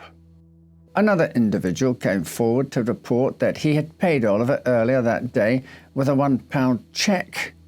Police put out a request to be informed if the cheque in question, which had been stolen along with notes from Oliver's till by the murderer, had been cashed, but it never was. When a woman came forward to report that she had seen a young man in his 20s running down the street from the tobacconist's establishment at 6:08 p.m., it seemed as though she must have caught sight of the murderer fleeing the scene of the crime. They questioned a 20-year-old man who worked nearby on the back of this, but the woman afterwards changed her testimony to say that the man she saw was actually probably middle-aged.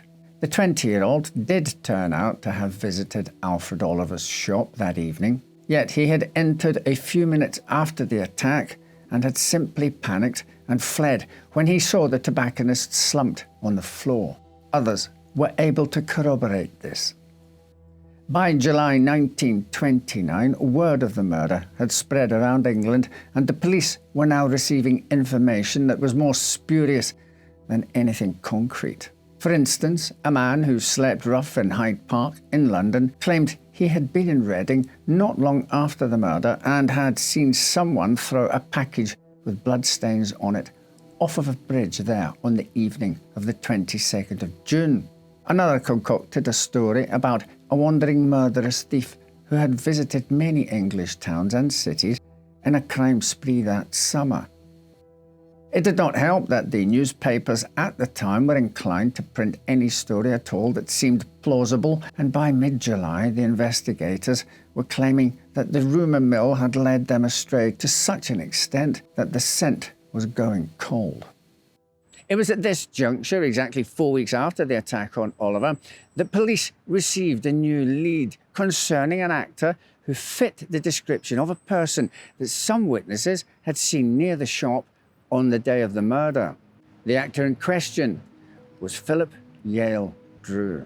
Born in Marshfield Hills in Massachusetts in 1880, Drew had moved out to California in the early 20th century to seek his fame as an actor. Hollywood was then a piece of remote countryside north of Los Angeles, but land agents there had bought up huge chunks of property and were selling a slice of the American dream to anyone willing to pay top dollar for a nice house in the sun. The film industry developed there in the 1910s because old camera film could be exposed easily in the California sun, and Thomas Edison had acquired a patent on film production on the East Coast, leading aspiring filmmakers to head out west to get around Edison's outrageous monopoly. It was here that Drew first made his name in the silent films of the era, productions like The Root of Evil and The Water Lily. He achieved a certain level of fame briefly in the early 1920s after he played the starring role in a series of short films entitled Young Buffalo, being based on the life of William Buffalo Bill Cody. Drew ended up in England not long afterwards as he arrived with a touring troupe. He ended up staying in England, where by all accounts his already sizable drinking habits worsened. In the summer of 1929, when Alfred Oliver's store was robbed and the tobacconist was killed, Drew had been touring southern England as part of a production of a play called The Monster. They had passed through Reading the week of the murder, and Drew had, according to many witnesses, been drinking heavily. It was through this sequence of events that he now became a suspect in a murder investigation. The evidence against Drew was circumstantial, yet at the same time it was compelling.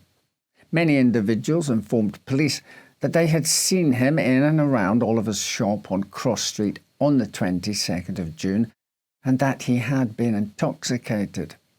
He had stood out for that reason. The previous day, a hairdresser on the same street had come into contact with him, and he had spoken to them about tobacco pipes. Drew was apparently looking to acquire some British smoking pipes to send back to America to someone as a gift. In the course of that conversation, Drew had remarked that he was broke. The hairdresser was able to confirm it must have been Drew, as he had also told him that he was passing through Reading and was acting in a play called The Monster. Thus, based on this initial evidence, Drew was clearly in the vicinity around the 22nd, had motive for the robbery both in the form of being broke and having spoken about tobacco, and was reported drunk. Someone potentially prone to violence. One witness stated that they had seen the actor talking to a motorcycle in the middle of the street 4 days before the murder. If he was drunk enough to have been having a conversation with inanimate objects, then perhaps he could also have been engaged in criminality while in Reading. Others then confirmed that they had seen Drew around Cross Street on the 22nd itself, the day of the assault that led to Oliver's death on the 23rd. A few confirmed that they had been in the same bar as him drinking. He had then wandered off to have lunch, where the woman who had served him noticed he had been very intoxicated. Later still, he was seen near Oliver's shop, and finally, another woman was able to place him to right outside Oliver's shop around 6 p.m. in the afternoon. He had been stumbling about and seemed to be agitated, muttering to himself. Police then tracked where Drew had gone after he left Cross Street. He had gone back to Kings Meadow Road, where he had been staying while he was in Reading. After a brief pause there, he had proceeded to the theatre where, despite his drunkenness, he apparently performed that evening. One witness stated that during this period he had blood on his face, as though from a nosebleed. It was also noted that at one stage in the evening he was carrying a package, which police later surmised might have contained what he had robbed in addition to the money from Oliver's store. All of this probably made it appear like an open and shut case. An alcoholic down on his luck and broke had headed to Oliver's store whilst heavily intoxicated on the evening of the 22nd of June. Witnesses placed him there around 6 p.m, the exact time Mrs. Oliver had taken the dog out for a walk and during which the attack had taken place.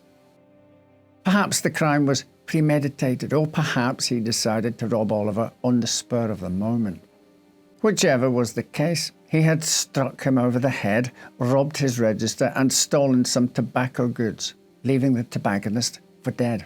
Not long afterwards, he was seen with blood on his face and carrying around a package. The police decided Drew was their man. On the 24th of July, just over a month after Oliver's death, they began questioning the actor after catching up with him and the rest of his troupe in Nottingham. Police were disappointed with what happened next. Contradictions began to emerge in the timings of events as the police questioned Drew and additional witnesses based on what he told them. At first, He explained he could not remember anything about the events of the 22nd of June. But then he began to reveal snippets of information. This was added to by other members of the troupe.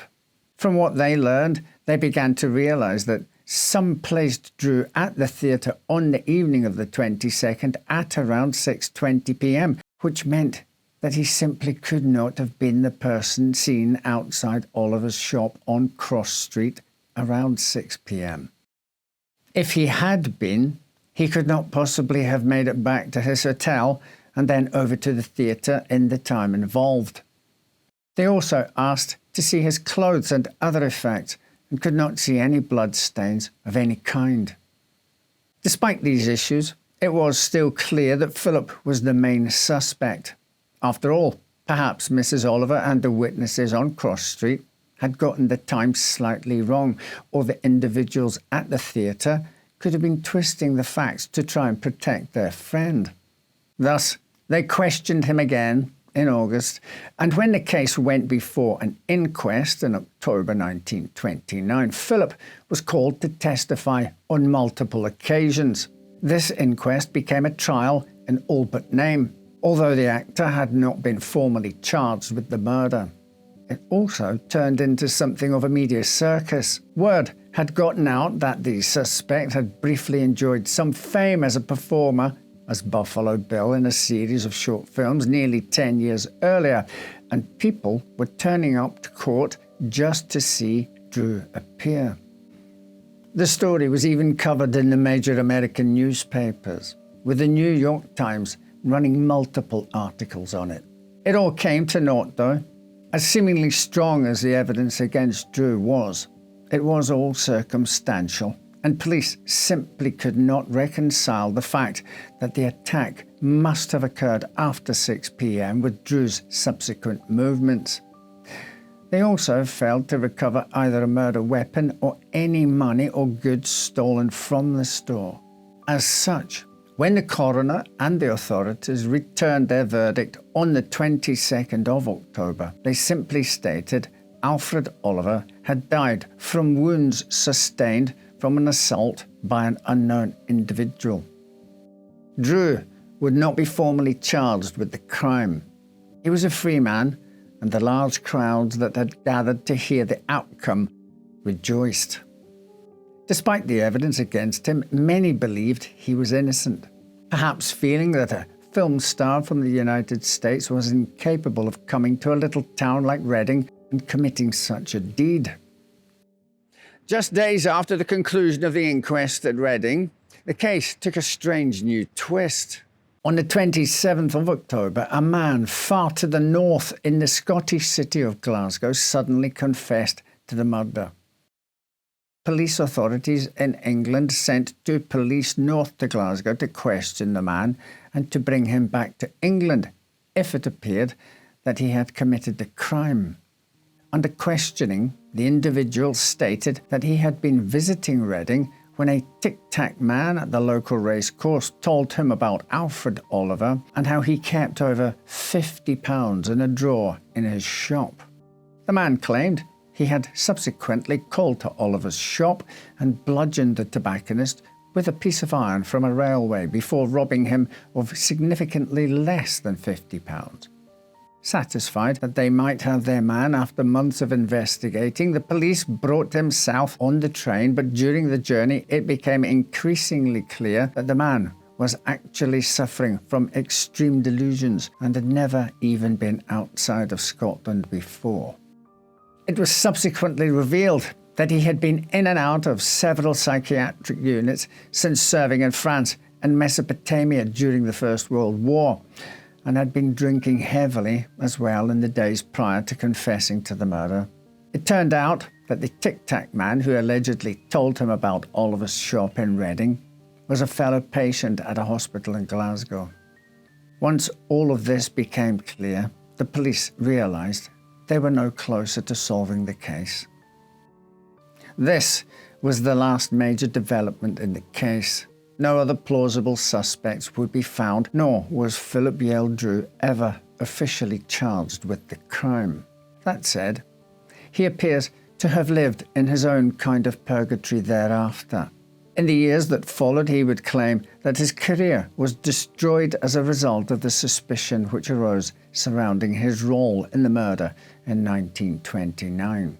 He worked little during the 1930s and his alcoholism only got worse.